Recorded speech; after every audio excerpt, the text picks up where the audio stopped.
a los bancos de delante. No sé si es porque están más fríos los de adelante y los de atrás están más calentitos. ¿Por qué es?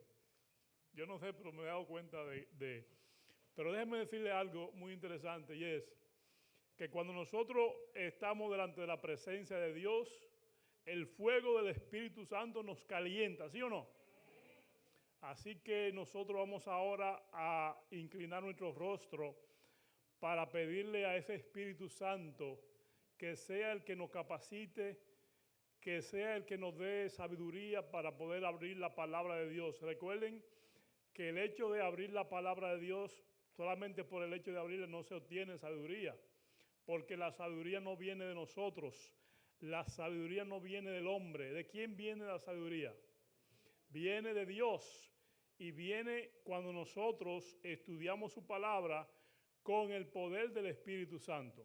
El Espíritu Santo nos capacita, nos da inteligencia para poder entender la palabra de Dios. Oremos.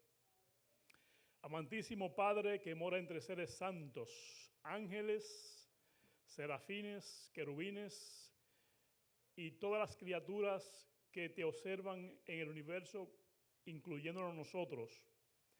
En este día santo, glorioso, que tú apartaste como símbolo de creación, como símbolo de redención, te damos loores, te damos gracias en este día que tú nos diste a nosotros para nuestro beneficio. Permite, Señor, que tú nos hable en este día y que nosotros, tus hijos, podamos estar dispuestos a escuchar tu voz. Que las palabras que escuchemos no sean palabras que caigan en terreno vacío, que caigan en terreno pedregoso, sino que caigan en terreno fértil. Y que la lluvia del Espíritu Santo pueda hacer que esa semilla germine y dé mucho fruto para tu gloria y tu honra. Gracias por escucharnos en el nombre de Jesús. Amén. Amén y amén. A mí me gusta mucho escuchar temas y ver temas en YouTube. Después que se inventó la tecnología, hay mucha facilidad de uno ver diferentes predicadores que salen en las redes.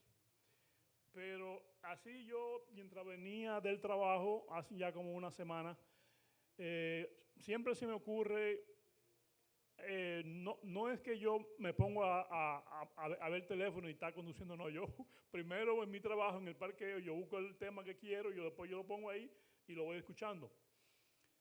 Escuchaba a un predicador hablando acerca del libro de Génesis, capítulo 6, donde ustedes saben que habla ahí de la simiente, de los hijos de los hombres y los hijos de Dios, bla, bla, bla, bla, bla. Y me pareció increíble, me causó un poco de dolor, vamos a decir así, porque lamentablemente muchas veces nosotros escuchamos temas o vemos temas, y los temas que escuchamos y vemos no son temas buenos. Porque no todo el mundo, lamentablemente no todo el mundo tiene el poder del Espíritu Santo para traer el tema que la persona necesita en su corazón. Hay muchas personas que se valen de fuentes extrabíblicas para poder sostener un tema. Y no importa cuáles sean las fuentes que ellos utilizan, con tal de probar su tema. Y eso es un peligro bastante grande. Porque de la única manera que nosotros podemos darnos cuenta si los temas vienen de Dios, ¿es a través de qué? A través de la palabra, de la Biblia. Entonces, si un predicador, si un evangelista o alguien utiliza fuentes que no son bíblicas, que son extrabíblicas, y más aún si esas fuentes no son aprobadas por Dios, van a traer muchos problemas, van a traer mucha confusión. Así que yo le exhorto a ustedes que tengamos mucho cuidado cuando seleccionamos un tema. Si no es una persona que nosotros conocemos, que es una persona que nosotros sabemos que es utilizada por Dios, que usa fuentes fidedignas, tengamos cuenta, porque lamentablemente hay muchas cosas allá afuera que en vez de ayudarnos, que instruirnos, lo que hace es que nos confunden. Y si uno no está bien fundamentado déjame decirte que con tanto viento de doctrina que hay en estos tiempos, si usted no está bien fundamentado, las brisas se lo llevan. Ustedes saben que cuando hay huracán, las palmas, por más viento que vengan, es muy difícil que el viento se lleve las palmas. ¿Sabían eso? Las palmas siempre están a la orilla, por general a la orilla del mar, ¿verdad? Y ustedes ven que las palmas se doblan y pegan casi al suelo, pero no se parten. ¿Pero por qué? Porque las palmas tienen, las raíces están bien fundamentadas. Entonces nosotros, si no estamos bien fundamentados, tenemos que tener cuidado porque si viene un huracán de doctrina falsa, posiblemente podríamos sucumbir ante esos vientos. ¿Cuántos de los que están aquí saben? ¿Cuántos de los que están aquí saben que Jesús ahora mismo está intercediendo por ellos? ¿Cuántos saben eso? Todos nosotros sabemos que dice la palabra de Dios, el libro de Juan, el teólogo, que si nosotros pecamos, ¿qué tenemos? Tenemos un abogado que nos puede representar. Y ese abogado no es costoso. Ese abogado es free, es gratis, porque ya ese abogado pagó con su sangre para representarte a ti y representarme a mí. ¿Qué privilegio tenemos nosotros? De tener un abogado.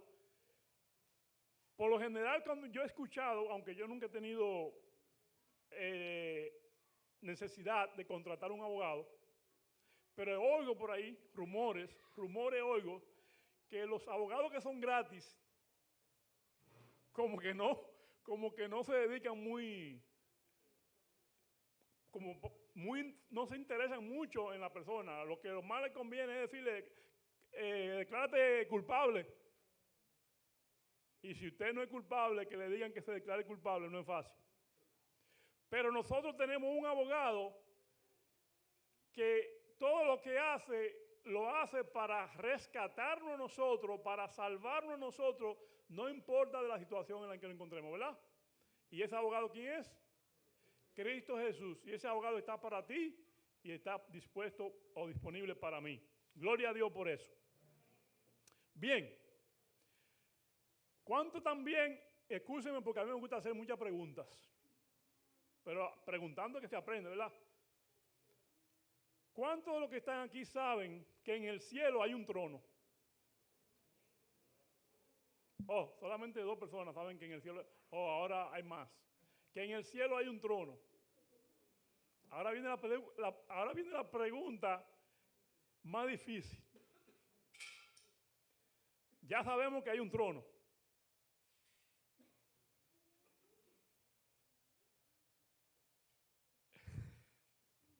La Biblia dice que cuando Cristo resucitó, recuerdan que Jesús resucitó, ¿verdad?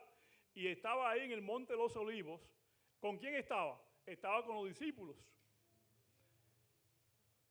Y dice que cuando Jesús estaba hablando con ellos, Jesús se fue alzado y se fue levantado, y mientras él se iba al cielo, que él empezó a decir una serie de palabras a sus discípulos para que no se desanimaran. Y le dijo, miren, así, y después vinieron 2 ángeles y también lo animaron. Y miren, así como ustedes lo vieron que se fue, así mismo lo van a ver venir con poder y gloria. Amén. Está bien. Cuando Jesús se fue ¿a dónde? Al cielo, ¿verdad? La Biblia dice en el libro de Hebreos que el Padre le dijo, siéntate a mi lado en mi trono. ¿Verdad? ¿Dónde era que estaba ese trono? Sí, pero ¿en qué parte estaba ese trono?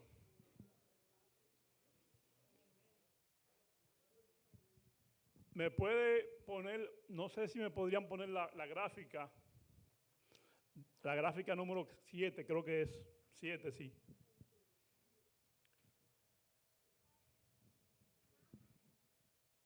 Esa gráfica 7. ¿Qué ustedes ven ahí? Ahí ustedes ven, ¿no ven nada ahí? ¿Qué ven? Ahí ustedes ven el santuario, ¿verdad que sí? Y el santuario, ¿cuántos departamentos tiene el santuario? Tiene dos, uno rectangular y uno cuadrado, ¿verdad? ¿Cuál es el rectangular? El lugar santo se llama, muy bien, muy bien. Ahí ya, tengo mi pupilo ahí.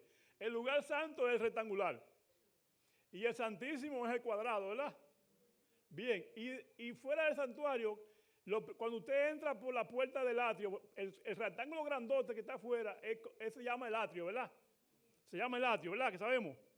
Ok, cuando usted entra por la puerta, de aquí que está en la parte este, con lo primero que usted se encuentra cuando entra por la puerta, ¿qué es? Lo primero que está aquí, no sé si me puedo salir, está acá, ¿qué es eso? Es el altar de qué? El altar de sacrificio. Y si usted sigue, ¿se encuentra con qué? Se encuentra con la fuente del lavacro, ¿verdad? Y después que se encuentra con que pasa la fuente, ¿qué se encuentra? Con el santuario. Y tiene una cortina el santuario, y usted entra al lugar santo, y en el lugar santo, ¿cuántos muebles hay en el lugar santo? Hay 3 muebles, ¿verdad? La mesa de los panes de la proposición, está el altar del incienso y está la lámpara con los 7 brazos, ¿verdad? ¿Cuántas veces se entraba ahí en esa parte? ¿Cuántas veces se entraba? Se entraba todos los días, porque ahí se hacía movimiento, había que entrar a prender las lámparas, había que entrar a ponerle fuego, a ponerle carbones al altar del incienso, y toda la semana se le cambiaban los panes, ¿verdad? Eso era un servicio diario, todo el año, diario. ¿Y quiénes lo hacían? Los sacerdotes. Pero en el otro departamento, que se llama el lugar santísimo, ¿cuántas veces entraba ahí? Una sola vez al año. Eso estamos claros como adventistas, ¿verdad? Entonces, ¿sabían ustedes? Me puedo poner el otro slide que estaba antes que ese. ¿Sabían ustedes que ese cuadro que ustedes vieron ahí tenía números? Tenía números. ¿Cuántos números ustedes vieron? A ver si son inteligentes, de verdad, y son observadores. Oh, ustedes están, mira, ustedes están al palo. Tenía 7 números. 1, 2, estaban enumerados del 1 al 6, del 1 al 7. Pero no son 7, porque lo que pasa fue que el que hizo la gráfica se le olvidó. Parece que cuando la hizo, después cayó, pero no la arregló, que en vez de 7 pasos son 8 pasos. Lo que Jesús da por el santuario. Cada uno de esos números son pasos que Jesús da en la vida de la salvación, porque el santuario, déjame decirte que el santuario es el plan de salvación en miniatura. Cada uno de los pasos que está en el santuario es una obra que Jesús está haciendo en favor tuyo y en favor mío. Amén. Porque si no fuera por la obra que Jesús hace en ese santuario, tú y yo ahora mismo no estuviéramos aquí. Y yo le doy gracias a Dios porque Dios me ha dado el privilegio de yo aceptarle a Jesús como salvador personal y yo seguir a Jesús a través del santuario. Por eso fue que en esa vista ustedes ven ahí que dice que la verdad presente ¿de qué? La verdad no es estática. La verdad presente no es estática. La verdad presente ¿de qué? ¿Por qué se mueve? ¿Por qué se mueve? Si una persona está aquí de pie, perdón, yo soy revoltoso. Si una persona está aquí de pie, estática, ¿se está moviendo? Está siempre fijo, ¿verdad? Y no se mueve por nada. Pero si yo estoy caminando, ¿me estoy qué? Moviendo. Estoy dando pasos. Por eso es aquí que el santuario, Jesús es un hombre que se mueve. Jesús es un Dios que se mueve. Y si Jesús se mueve, la verdad se mueve con Él. O sea, en otras palabras, tú y yo hemos sido llamados para aceptar la verdad y movernos con la verdad. No nos podemos quedar atrás en el pasado. Porque si tú te quedas, yo conozco una persona que siempre está hablando del pasado.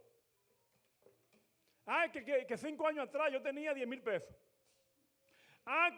Que 10 años atrás yo era un hombre que no me enfermaba de nada. Que 2 años atrás yo tenía una novia bien bonita. Siempre habla del pasado, pero háblame del presente. Yo fui adventista, yo predicaba, yo era un verdugo predicando la palabra de Dios, pero ¿dónde está ahora? Lo importante no es el pasado. El pasado, la única función del pasado, ¿sabe cuál es la única función del pasado?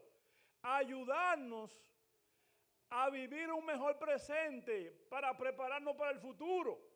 Si hemos cometido errores en el pasado, esos errores no te pueden hundir. Esos errores te tienen que ayudar con Jesús. Con la ayuda de Jesús te tienen que ayudar para tú vivir una vida victoriosa en el presente. Para cuando venga Jesús, le diga la bienvenida. Para eso es que sirve el pasado. Pero no podemos vivir en el pasado. Como cristianos tenemos que vivir el presente. Ahora, si como cristianos tenemos que vivir el presente, ¿ustedes creen que la iglesia adventista del 7º día fue llamado con un mensaje especial? ¿Cuántos creen eso? El pueblo de Dios fue llamado con un mensaje ¿qué? Especial. La pregunta que yo me hago para meditar es, ¿estamos nosotros como pueblo que hemos sido llamados con esa verdad especial, estamos nosotros viviendo a la altura de ese mensaje? Tremenda pregunta para meditar. Porque a mí me da pena, y déjenme decirlo, esto es Julio Pimentel. Díganlo, Julio Pimentel lo dijo. No, que no fue Bor, que no fue Gambetta, nadie, no, Julio Pimentel. A mí me da pena como adventista del 7º día que nosotros como iglesia ya no somos lo mismo.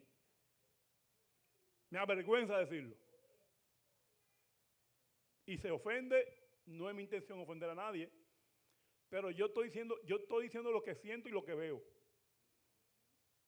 Nosotros hemos sido llamados como pueblo especial, apartado de todos los pueblos. Jehová no llamó a Israel, lo apartó especialmente. ¿Cuántas naciones habían cuando Dios llamó a Israel? Díganme, miles. ¿Por qué Dios llamó a Israel?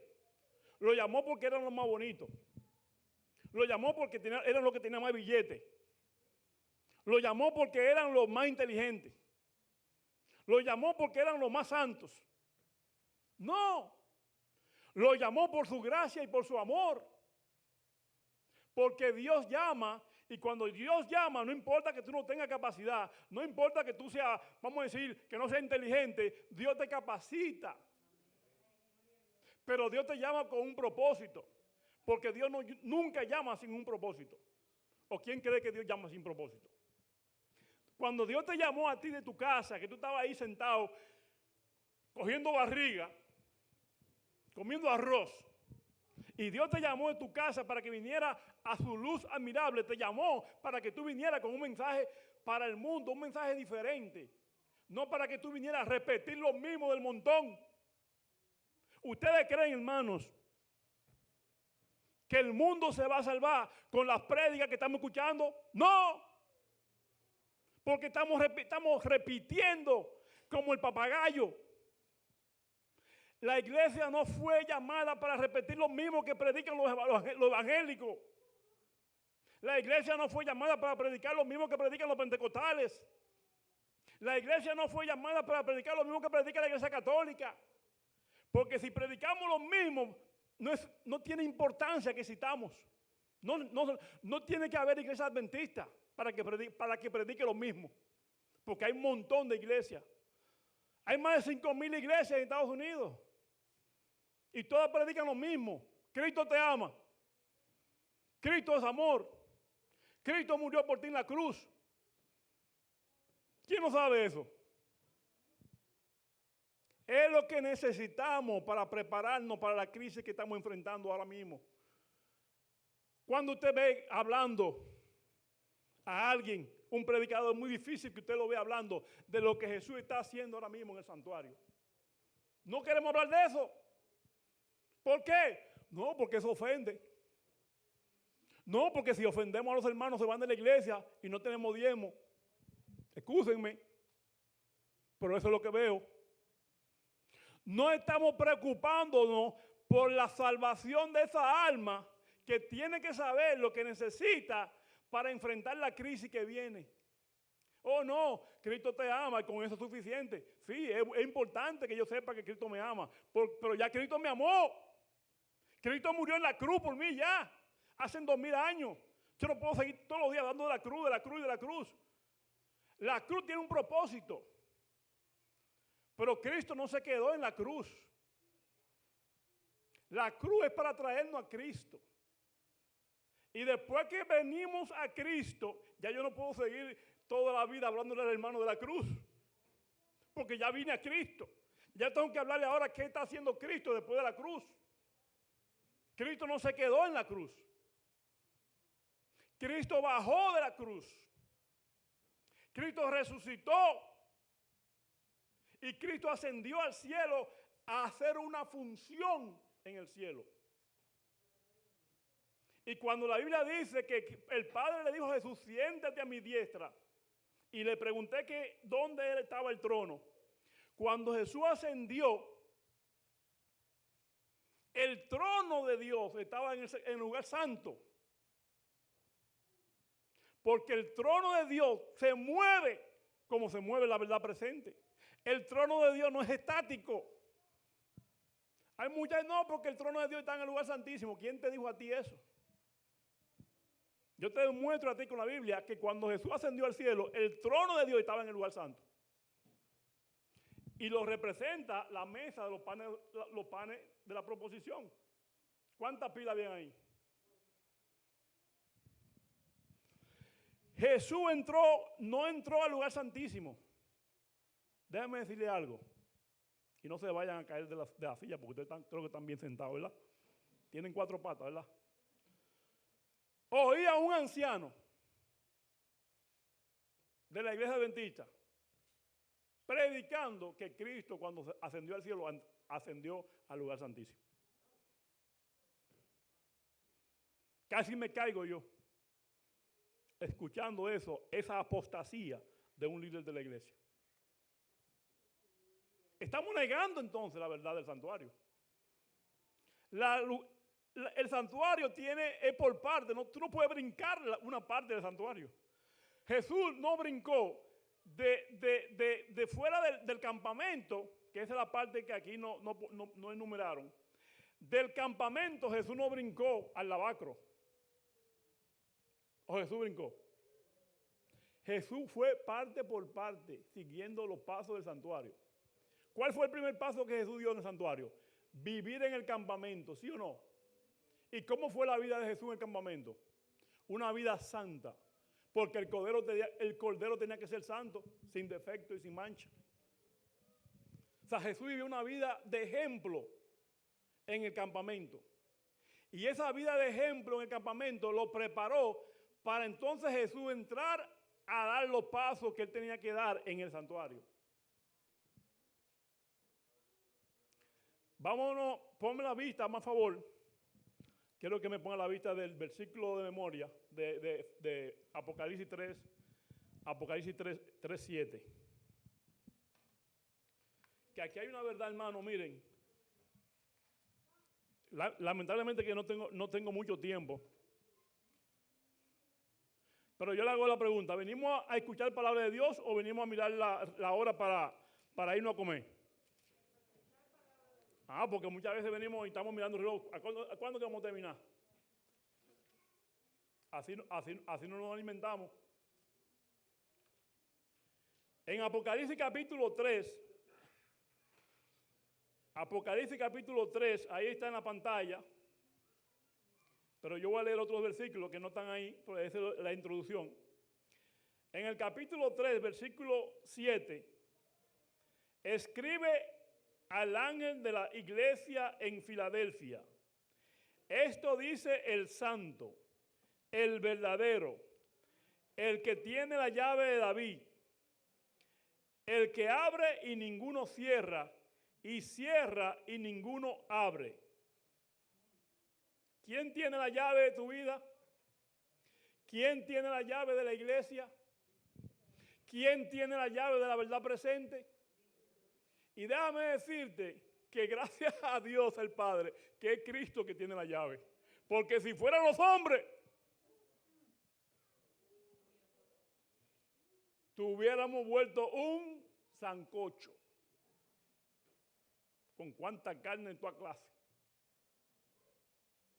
Pero Jesús es el que tiene la llave de David. Jesús es el que cierra y ninguno abre, y el que abre y ninguno cierra. En otra palabra, Jesús es que determina qué es lo que se debe predicar. Pero el hombre, lamentablemente, en vez de seguir a Jesús por donde quiera que va, lo que están haciendo es siguiendo lo que dicen los dirigentes por donde quiera que ellos digan. Y por eso muchas veces nos extraviamos.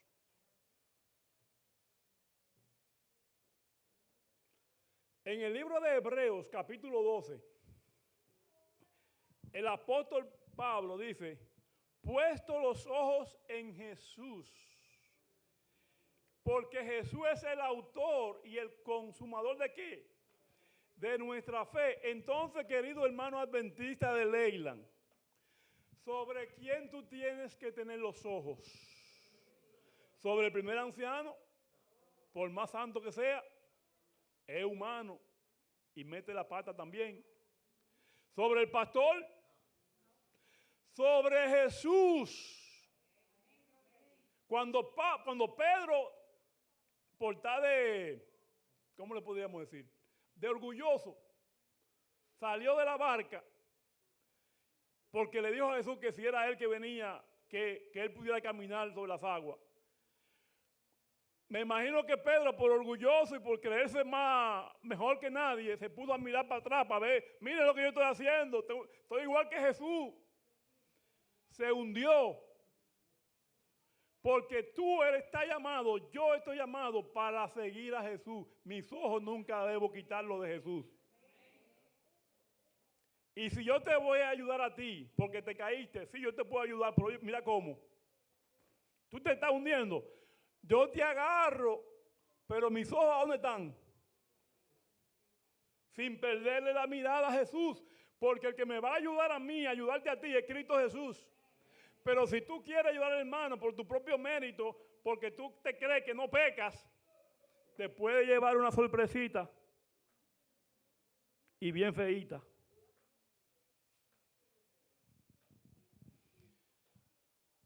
Y voy a terminar, porque no quiero robar mucho tiempo, con una visión. Quiero que me pongan la vista de la página 59 al 65.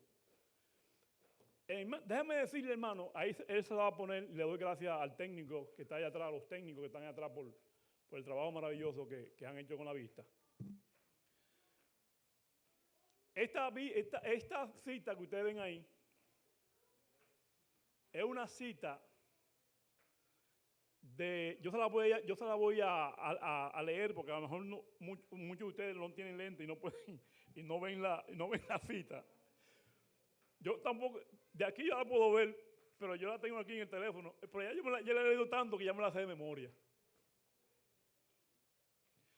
Y esa visión que tuvo la sierva de Dios, ¿cuántos creen en la sierva de Dios? Déjame decirle un anuncio no pagado, que si no fuera por esa viejita, nosotros estuviéramos bien lejos en el mundo. Porque esa viejita es la que nos ha mantenido a nosotros, más o menos, por lo menos, hasta aunque sea cerca del camino. Dijimos que la verdad presente se mueve, ¿sí o no? ¿Sabían ustedes que el mensaje que Dios le dio a Juan de las 7 iglesias, y cuando yo tenga tiempo algún día aquí en la iglesia de Leyland, vamos a hablar un poquito de eso, más detalle? El mensaje que Jesús le dio a las iglesias, a las 7 iglesias, Éfeso, Esmirna, Pérgamo, así por allá, fueron 7 cartas de amor. ¿Qué dije? 7 cartas de amor que Jesús le mandó a su pueblo de la historia, a su pueblo que iba a caminar después, desde los tiempos apostólicos hasta la época en que nosotros hemos llegado. ¿En qué época estamos nosotros viviendo? ¿En la iglesia de qué? ¿Y qué significa la iglesia de la Odisea? La iglesia del pueblo del juicio. En otras palabras, fueron 7 cartas de amor que Dios le mandó a su pueblo para que su pueblo que viviera en cada una de esas épocas supiera qué verdad tenía que predicar. La iglesia de Éfeso no predicó lo mismo que deberíamos predicar nosotros. ¿O cuando ustedes alguna vez han escuchado que cuando los tiempos apostólicos, la iglesia de Éfeso, que representaba los tiempos apostólicos, ellos estaban predicando de la bestia? ¿Ustedes alguna vez oyeron eso? Que ellos predicaban de la imagen de la bestia, del juicio. ¿Ellos predicaron eso? No, ¿por qué? Porque no era verdad presente para ellos. Ellos predicaban de la muerte de Jesús, porque ellos lo vivieron, y ellos predicaban de la resurrección de Jesús, porque ellos lo vieron con sus propios ojos. Y ellos predicaron de la promesa que Jesús le hizo, que así como se fue, iba a venir de nuevo. De eso predicaron ellos. Y le dijeron, mantengan los ojos en Jesús con paciencia, sigan el blanco, no se desanimen, sigan adelante. Ese fue el mensaje que predicaron ellos. Pero no fue el mensaje de la iglesia de la Odisea. Ahora nosotros como la Odisea podemos predicar ese mensaje, pero simplemente para introducción. ¿Para qué? Para introducción, para traer las almas a Cristo. Pero después que la traemos no nos podemos quedar en la iglesia de Éfeso. Porque no vivimos en el pasado, vivimos en el presente. Y el presente es que Jesús pasó del lugar santo al lugar del santísimo, y que ahí en el lugar santísimo muy pronto va a decir, el que es limpio, siga siendo limpio, y el que es sucio, no juguemos con la salvación, hermanos. Porque nosotros estamos entretenidos en las musas de Cristo te ama, de Cristo murió por ti, de que Cristo te salva. Ok, todo eso es bien, chévere. Pero ¿qué está haciendo Cristo por mí ahora? Eso es lo que yo quiero que me prediquen. ¿Cómo yo prepararme para la crisis que viene? Que es el mensaje que la Odisea tiene que estar predicando, porque es la iglesia del juicio. ¿Cómo yo debería estar ahora mismo escudriñando mi corazón para que mis pecados sean expulsados de mi vida? ¿Ustedes no creen que es tiempo para que nosotros estemos pidiéndole al Espíritu Santo que escudriñe nuestras vidas para que todo pecado, toda escoria sea expulsada de nuestras vidas? Sí, porque Jesús está haciendo un juicio. ¿Y con quién empezó el juicio? Con los muertos. Pero muy pronto va a pasar al juicio con los vivos. Y cuando llegue ese tiempo, lamentablemente, ¿ustedes recuerdan lo que le pasó a Belsasar? Al Belsasar, el rey de Babilonia. ¿No recuerdan lo que le pasó? Que se dio una borrachera y llamó los utensilios del santuario y empezó a beber con sus príncipes y con todas sus mujeres concubinas. Y cuando él estaba ahí, estaba despreciando las cosas de Dios, el mensaje que Dios le dio a su abuelo, a su bisabuelo, Nabucodonosor, apareció una mano, mene, terque upalcín, pesado ha sido en balanza y fuiste allá lo que. Culpable, papá. ¿Y qué le espera a los culpables? Yo no quiero que tú y yo, que estamos aquí en la iglesia de Leyland, que hacemos sacrificio para estar aquí, yo no quiero que tú vengas a perder tu tiempo para acá, a coger frío. Yo no quiero que tú vengas para acá y decir, hoy no tengo nada que hacer, yo no trabajo hoy, déjame irme para Leyland, a lo mejor me como un arrocito allá con guandules. Si ese es el propósito, no vaya. El propósito tiene que ser que tú estés reconociendo de que tú muy pronto vas a ser pesado. Y si tú eres hallado falso, no te vista que no va. ¿Ustedes quieren que Jesús quiere eso para ustedes? ¿Jesús quiere eso para mí y mi familia? No. Entonces, nosotros lo que debemos estar es, como dice la Biblia, que como estamos viviendo en el tiempo del juicio, el día del juicio era un día de ayuno, ¿sí o no? Y en ese día de ayuno todo el mundo estaba escudriñando sus corazones, su vida. Y en esa visión que la hermana vio, dice que ella vio delante del trono.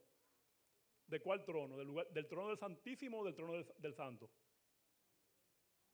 De acuerdo a la visión, dice aquí. Mi visión dice acá. Dale a la otra parte. A la otra vista. Aquí.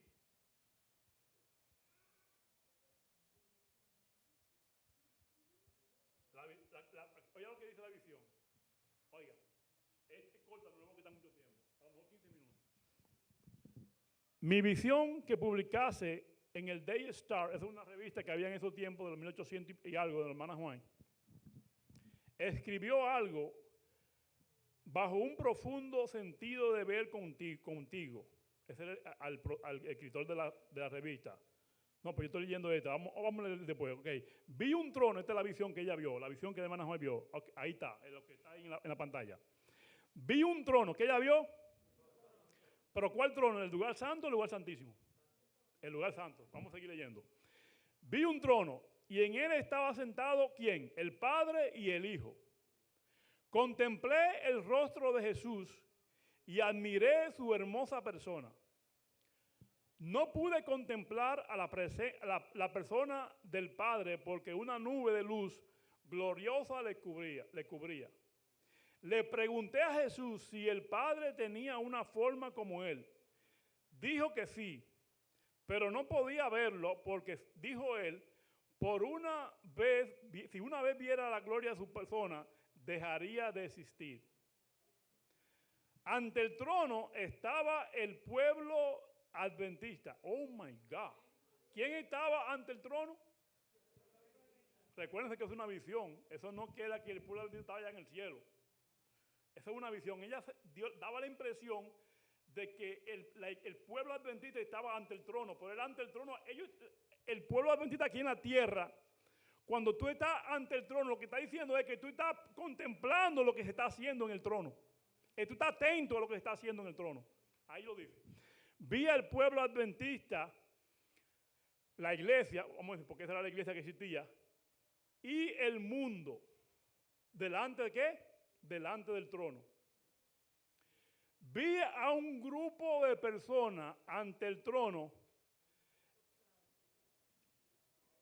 profundamente interesada, mientras la mayoría de ellos se levantaban desinteresados y descuidados. O sea, vámonos de esos dos grupos que ella vio, el mundo, vamos a hablar, no hablemos del mundo, porque el mundo no está concentrado en Cristo Jesús. Vamos a hablar de la iglesia. ¿Quién es la iglesia? No solamente la iglesia adventista. ¿La iglesia quién es? Los religiosos, los cristianos. La iglesia estaba delante del trono. Pero de esa parte de la iglesia que estaba delante del trono, habían dos tipos de personas, dos tipos de cristianos. Uno que estaban postrados, inclinados, pendientes a lo que Jesús estaba haciendo, y la otra parte de esos cristianos estaban como desinteresados y descuidados. O sea, no le importaba lo que Jesús estaba haciendo. ¿Estamos claros? Sigue leyendo.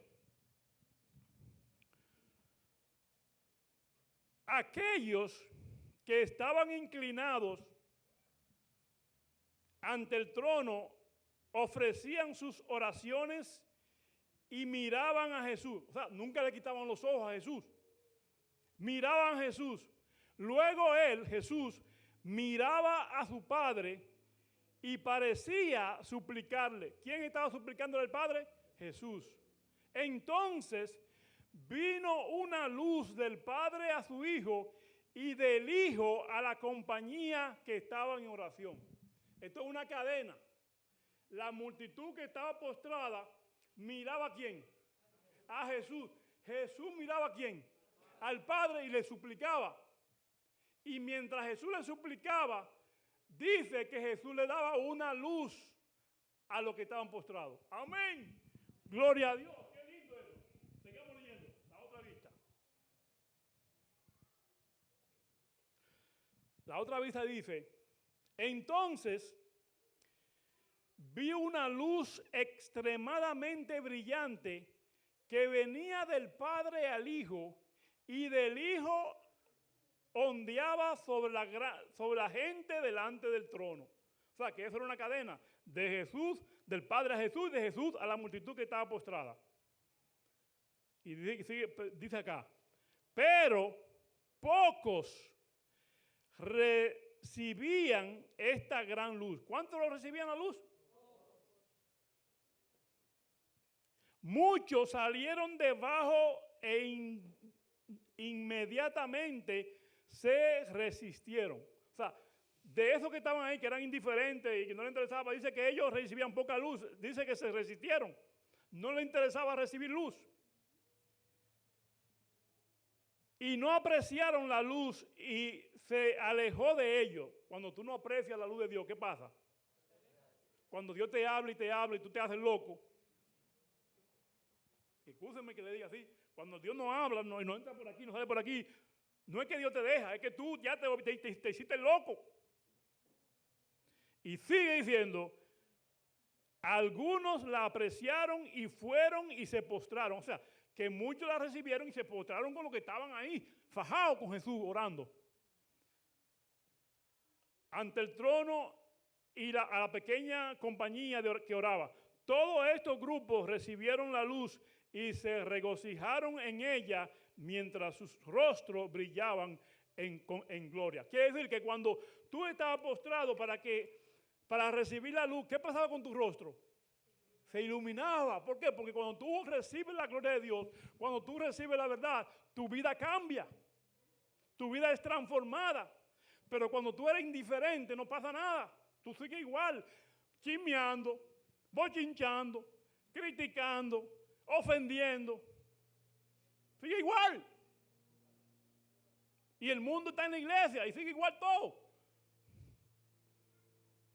Y el mundo no tiene que estar en la iglesia tiene que estar en el mundo, que es diferente. ¿O no? ¿O Julio se equivocó? Y sigue diciendo. Dice acá: luego vi al Padre levantarse, el Padre se levantó aquí. Luego vi al Padre levantarse del trono y en un carro en llama entró al lugar santísimo. Si el Padre entró al lugar santísimo, ¿dónde era que estaba? En el lugar santo. Entonces dice que el Padre se levantó del trono. Entonces, ¿dónde era que estaba el trono? En el lugar santo, no era en el lugar santísimo. El trono estaba en el lugar santo. El Padre se levantó y se montó en un carro de fuego. ¿Dónde está también eso que leímos ahí? Está también en el libro de Daniel, en la visión del juicio, ¿recuerdan? Y sigue acá, termino con leyendo ya, para comentar un poquito. Se montó en el carro de fuego y se sentó y pasó al lugar santísimo dentro del velo. Y se sentó. Si se sentó, ¿fue dónde? En el otro trono, porque el trono se mueve con el Padre. Es un trono que tiene ruedas. Allí vi tronos que no había visto antes. Entonces Jesús se levantó del trono y la mayoría de los que estaban inclinados se levantaron con él. Quiere decir que los que tenían los ojos puestos en Jesús se dieron cuenta que Jesús se levantó. Y como se dieron cuenta que Jesús se levantó con ellos. Y lo siguieron para donde él iba, porque la verdad se mueve. Y fíjate lo que pasó, ay, qué lindo, Señor. Entonces Jesús se levantó del trono y la mayoría de los que estaban inclinados se levantaron con él. no vi un rayo de luz pasar de Jesús a la multitud descuidada e indiferente. Después que se levantó y quedaron en perfecta oscuridad. ¿Qué pasó con los que estaban indiferentes? Quedaron en completa oscuridad. ¿Por qué? Porque ni siquiera se dieron cuenta que Jesús se había levantado. Ni siquiera se dieron cuenta que Jesús se había levantado y se había ido para el lugar santísimo donde estaba el Padre. Quedaron en perfecta oscuridad. Los que se levantaron, cuando se levantó Jesús, tenían los ojos fijos en él, mientras se alejaba del trono y los conducía un trecho. Alzó entonces su brazo derecho y oímos su hermosa voz decir: aguardad, aguardad aquí, voy a mi Padre para recibir el reino. Amén. Quiere decir que Jesús le dijo: miren, aguarden un poquito aquí porque voy para donde está el Padre.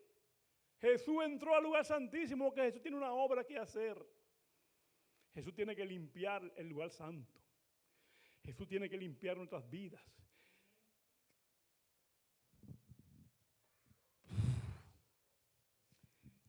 Jesús tiene que limpiar nuestro corazón, hermanos. Aguardad aquí, voy al Padre para recibir el reino. Mantened vuestras vestiduras inmaculadas, ¿recuerdan? Vuestras vestiduras inmaculadas.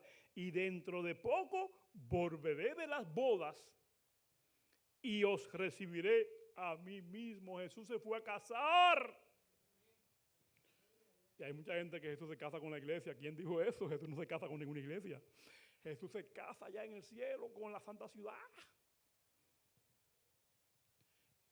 Y vamos a esperar a que Jesús venga de las bodas para ir a la fiesta de bodas, a la recepción de bodas. Pero si tú quieres ir, tienes que permitir que el Espíritu Santo te limpie tu vida, que el Espíritu Santo me limpie mi corazón y que prediquemos la palabra a tiempo y fuera de tiempo, que dejemos de estar de ñoños. ¿Sabes lo que es un ñoño? Un ñoño es que no le gusta que le digan las cosas como son. A mí que me digan todo lo que me tengan que decir, si es para que mi vida se prepare para recibir a Cristo. Porque eso es lo que tenemos que decir. ¡Ay, no, que no se puede hablar de la bestia! ¡Ay, que no se puede hablar de la marca de la bestia! ¡No! ¡Ay, no! Se va la gente. Claro, porque no quieren que la gente, no haya gente que le preocupe, es el bolsillo de la gente.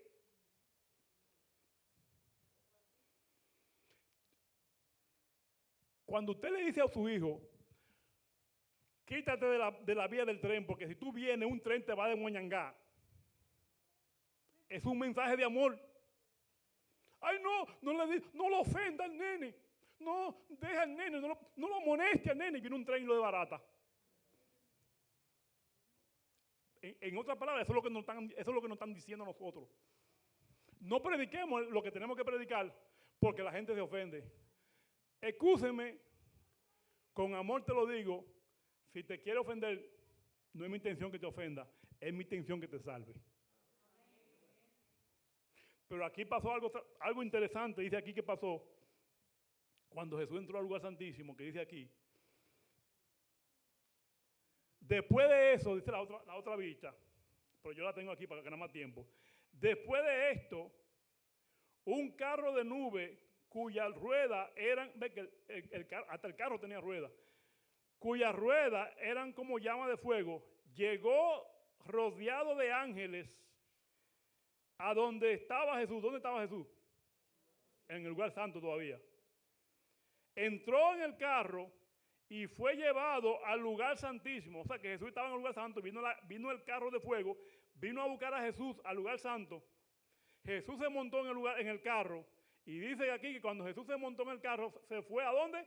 Al lugar santísimo, donde el Padre estaba ya sentado.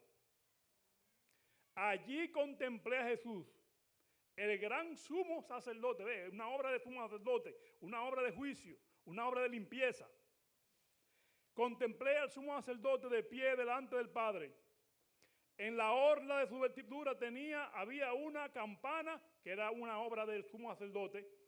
Y una granada, luego otra campana y otra granada. Entonces Jesús me mostró la diferencia que existe entre la fe y el sentimiento. ¿Qué es lo que Jesús le mostró? ¿Cuál es la diferencia que existe entre la fe y el sentimiento? Esto no es un asunto de sentimiento, esto es un asunto de fe. Si te va a ofender porque te hirieron tu corazón, si te va a ofender porque te dijeron que hay que prepararse, si te va a ofender por cualquier cosita, si te va a ofender porque dices, ay, yo no siento a Jesús, y tengo tantos problemas y no siento a Jesús. No es un asunto de sentir a Jesús, es un asunto de fe de que Jesús está contigo. Porque la salvación no es sentimiento, es fe, fe viva, fe viviente. Y en este tiempo es que se va a saber quién tiene fe o quién tiene sentimiento. Predicamos mucho bonito, muy bonito, amor, Cristo te ama, gloria a Dios, misericordia por aquí. Pero cuando viene, tú lloras, te arrepientes, te bautiza y después que pasó la semana de oración, te vas de la iglesia y nadie sabe de ti. Y está peor porque cuando tú te vas de la iglesia vienen 7 demonios. ¿Por qué? Porque te bautizaste por sentimiento, no por fe. Y termino. Está bueno esto. Dice acá, los que se levantaron con Jesús elevaban su fe. ¿Elevaban qué? No su sentimiento. Elevaban su fe hacia Él en el lugar santísimo y rogaban, Padre, Padre, danos tu espíritu. Entonces Jesús soplaba sobre ellos el Espíritu Santo. ¿Qué soplaba Jesús sobre ellos cuando ellos rogaban? Y mira lo que había cuando recibieron el poder del Espíritu Santo. Dice aquí, en este aliento había ¿qué? Luz, poder y mucho amor, gozo y paz. Cuando en tu corazón tú eres un hombre sincero, un cristiano sincero, que tú ruegas a Dios, que tú reconoces que Jesús está en el lugar santísimo intercediendo por ti, aunque tú seas un pecador, y te arrepientes y recibes el Espíritu de la ayuda tardía, el Espíritu Santo, dice que en ese poder hay mucho amor, mucha paz, mucha luz y mucho gozo. Pero también cuidado, porque también el otro también da algo parecido. Me di vuelta para mirar la compañía que seguía postrada delante del trono. ¿Cómo? ¿Cuál era esa compañía que seguía postrada delante del trono? No fue la que siguió a Jesús, porque esa se levantó con Jesús. Pero los otros, los que no vieron cuando Jesús se levantó, también se quedaron delante del trono. Y ni siquiera se dieron cuenta cuando Jesús se levantó. Oigan lo que pasó. Me di vuelta para ver la compañía que seguía parada delante del trono y no sabían que Jesús la había dejado. Satanás parecía entonces estar delante del trono, procurando llevar adelante la obra de Dios. Quiere decir que hay mucha gente cristiana que en vez de estar adorando a Dios, están adorando al diablo.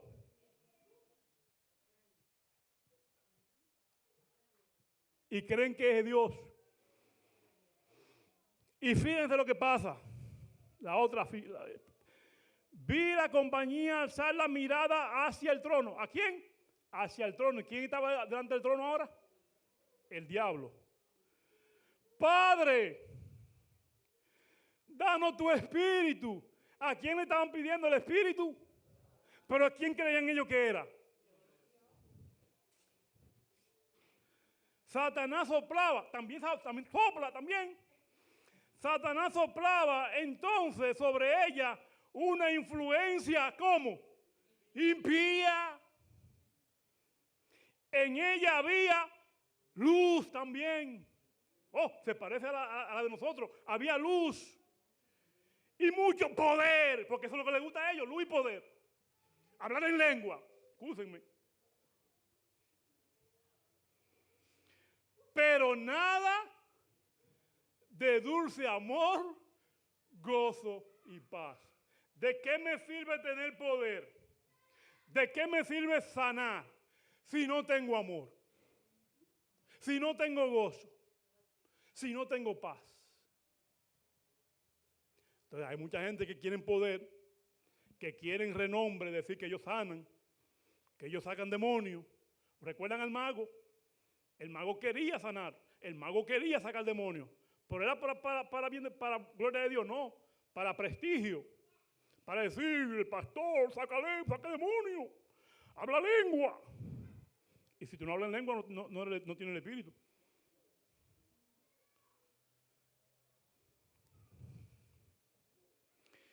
Ahora viene lo que más me interesa. Todo esto es bueno, importantísimo, pero lo que más me interesa como pueblo, yo como pueblo adventista que soy, como parte del pueblo adventista, vi a uno tras otros de los que oraban a Jesús en el Santísimo, de los que se habían ido con Jesús, que entraron con Jesús al lugar santísimo. Oigan, lo vi uno tras otro abandonar la compañía e ir a unirse con aquellos que estaban ante el trono. Inmediatamente recibían la influencia del diablo. Ay, Dios mío. ¿Qué significa eso? ¿Sabes lo que te voy a traducir eso en chino? No, en chino no, porque no me van a entender. Te lo voy a traducir en español para que me entiendan. Eso significa que dentro del contexto adventista histórico, ¿a quién representa la iglesia de Filadelfia? La iglesia de Filadelfia ocurrió desde el 1517, del 1555 al 1842. Ese fue el periodo de la iglesia de Filadelfia. Ese periodo de la iglesia de Filadelfia representaba a los adventistas mileristas que predicaron acerca del juicio, que predicaron acerca de que Jesús venía y se equivocaron del evento, porque pensaron que era que Jesús venía a la tierra y era que Jesús pasaba al lugar santo, al lugar santísimo. Ese grupo representa a los mileristas, a los adventistas que tenían fe, a los adventistas que aceptaron el mensaje del santuario, del lugar santísimo específicamente. Y dice ahí que muchos adventistas, que como Miller y muchas otras personas que siguieron a Jesús en ese tiempo, dice que después empezaron a salir y volvieron ¿a dónde? Atrás. Y se unieron con la otra compañía que estaba delante del trono, los que le estaban orando al diablo. Y dice que ¿qué pasó con ellos? Vino la tiniebla y el poder satánico se hizo cargo de ellos. ¿Qué significa eso, hermano? Que cuando tú como adventista estás siguiendo la verdad presente que se mueve, y nosotros que estamos predicando ahora el mensaje, que deberíamos predicar el mensaje de que Jesús está en el lugar santísimo, cuando nosotros salimos del lugar santísimo y empezamos a predicar otra cosa que no tiene que ver nada con el lugar santísimo, Jesús es amor, Jesús es misericordia, pañito tibio para los hermanos, para que no se ofendan. Cuando nosotros salimos de eso y dejamos nuestra responsabilidad de predicar la verdad presente, nosotros lo que estamos haciendo es contradiciendo a Jesús. Porque ya Jesús entró al lugar santísimo. Y cuando Jesús abre, ninguno cierra. Y cuando Jesús cierra, ninguno abre. O sea, en otras palabras, si estamos en el lugar santísimo, no salgamos del lugar santísimo a abrir otra puerta que ya Jesús cerró. Muy interesante, Jesús murió en la cruz, pero ya eso cumplió su función. Muy interesante, Jesús murió en la cruz, resucitó, ya eso cumplió su misión. Pero ahora la otra misión importante, que no tiene importancia la primera, sin la segunda, sin la tercera, es que Jesús está intercediendo por ti y por mí.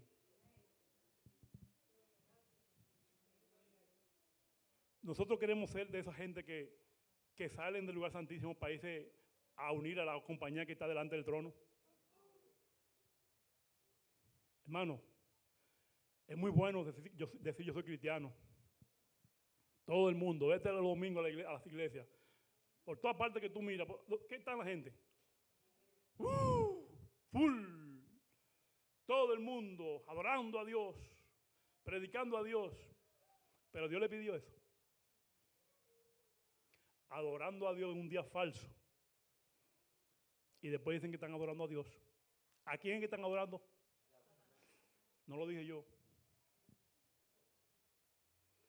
Hay muchos que están confundidos, que no saben, pero es nuestra misión ayudarlos a comprender.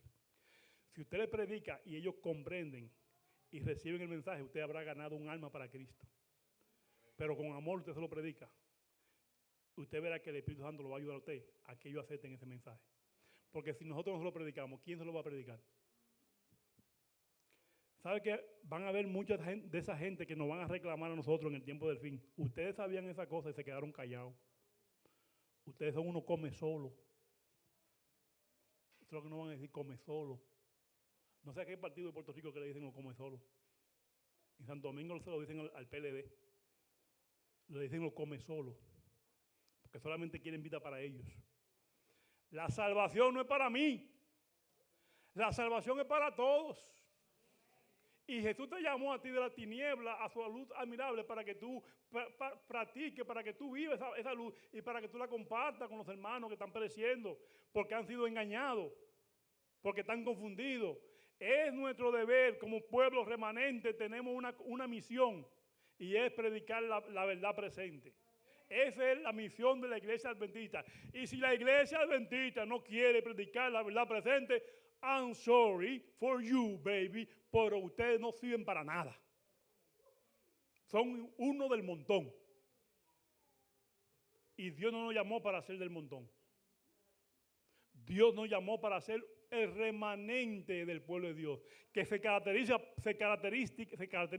por predicar acerca de la ley de Dios, por predicar acerca de la reforma pro salud y por predicar acerca de que Jesús está haciendo un juicio donde nosotros tenemos que escudriñar nuestros corazones. Ese es el mensaje adventista.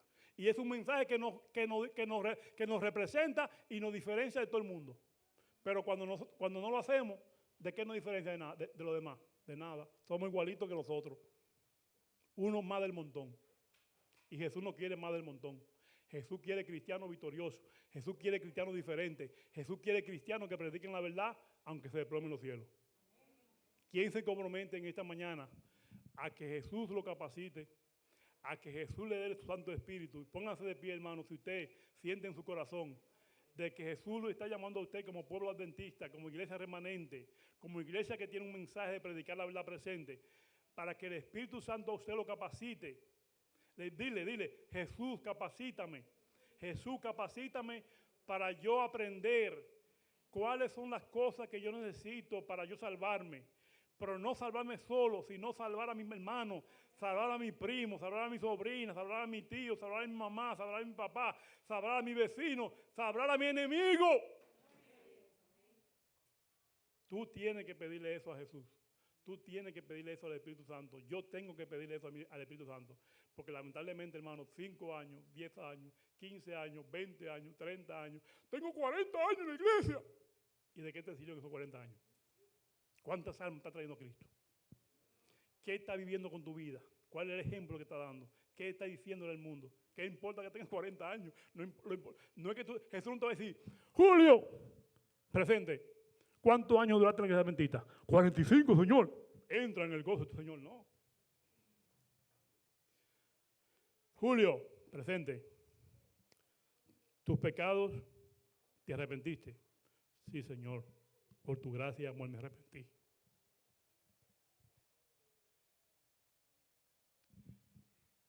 Y si tú le dices eso, Él te va a decir, entra en el gozo de tu Señor. Cuando Él te diga, porque tuve hambre me diste de comer, estuve preso y me visitaste, en la cárcel viniste a mí, fuiste al hospital y me socorriste, me ayudaste, me tendiste la mano cuando yo tenía hambre. Por cuanto lo hiciste a uno de ellos, a mí lo hiciste. Pero hermano, dejemos relajito, hermano, de decir que somos adventistas, que somos cristianos y seguimos igual. Que debería darnos vergüenza. Tanto tiempo en la iglesia perdido. Digamos al Espíritu Santo que nos transforme de verdad, hermano. De corazón. Transfórmame, Señor. Quiero ser diferente, quiero ser una luz. Quiero ser una persona que dé aliento, que dé esperanza. que dé un mensaje de distinción. No lo mismo, no por orgullo ni nada de eso, no, con humildad, transformado con el poder del Espíritu Santo. Dios bendiga a la iglesia de Leyland. Gracias por soportarme. ¿Y de aquí para dónde? Amén. Vamos a orar. Amante Padre, te damos gracias porque tú eres un Dios de poder, tú eres un Dios de misericordia, tú eres un Dios de bondad. Señor, la Biblia me dice que Noé caminó con Dios. La Biblia me dice que Enoc caminó con Dios. Y caminar con Dios es aceptar su gracia y su amor. Ahora, el mundo antediluviano no se salvó, no fue porque tú no le diste tu gracia y su amor, tú también se la diste a ellos, Señor. Pero la diferencia es que ellos no la aceptaron. Pero esta iglesia ahora mismo de Leyland, y todos los hermanos que nos acompañan, los amigos que nos acompañan, ellos, Señor, están recibiendo tu gracia y tu amor. Y nosotros ahora mismo, por fe, no por sentimiento, Señor, no. Saca el sentimiento de nuestra vida. Danos fe. Por fe abrimos nuestros corazones. Por fe abrimos nuestras mentes o nuestra mente. Por fe te decimos, Señor, entra en mi vida. Saca toda escoria. Saca todo orgullo. Saca toda envidia. Saca todo chisme. Saca todo bochinche. Saca toda calumnia. Saca todo rencor. Solamente quede gozo, paz, amor, deseo de salvación por las almas, deseo de arrepentimiento. Y que el Espíritu Santo complemente la falta de fe que tenemos, la falta de fuerza que tenemos. Porque sin ti no podemos hacer nada, pero todo lo podemos en Cristo que nos fortalece. Bendice a la iglesia de Leyland. Que el alimento espiritual nunca falte en esta iglesia, buen alimento sólido, alimento vianda, fuerte, plátano, yuca. Y no la leche, que es para los niños. Nosotros no somos niños, sino somos adultos que necesitamos buena alimentación. Y alimentación que es la que tú quieres que nos demos, no la alimentación de 3.000 años atrás, alimentación de la vida presente. Bendice a los líderes de la iglesia, que como líderes reconozcan su responsabilidad que tienen como líderes de alimentar la iglesia de manera sólida. Que sea una iglesia preparada, una iglesia misionera y una iglesia que gane muchas almas para Jesús.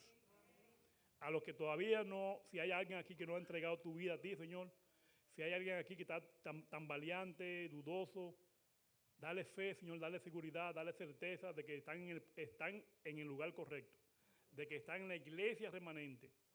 Y ayúdalo y capacítalo para que se unan a nosotros y con nosotros podamos tener el ánimo, el entusiasmo de predicar la palabra de Dios a tiempo y fuera de tiempo.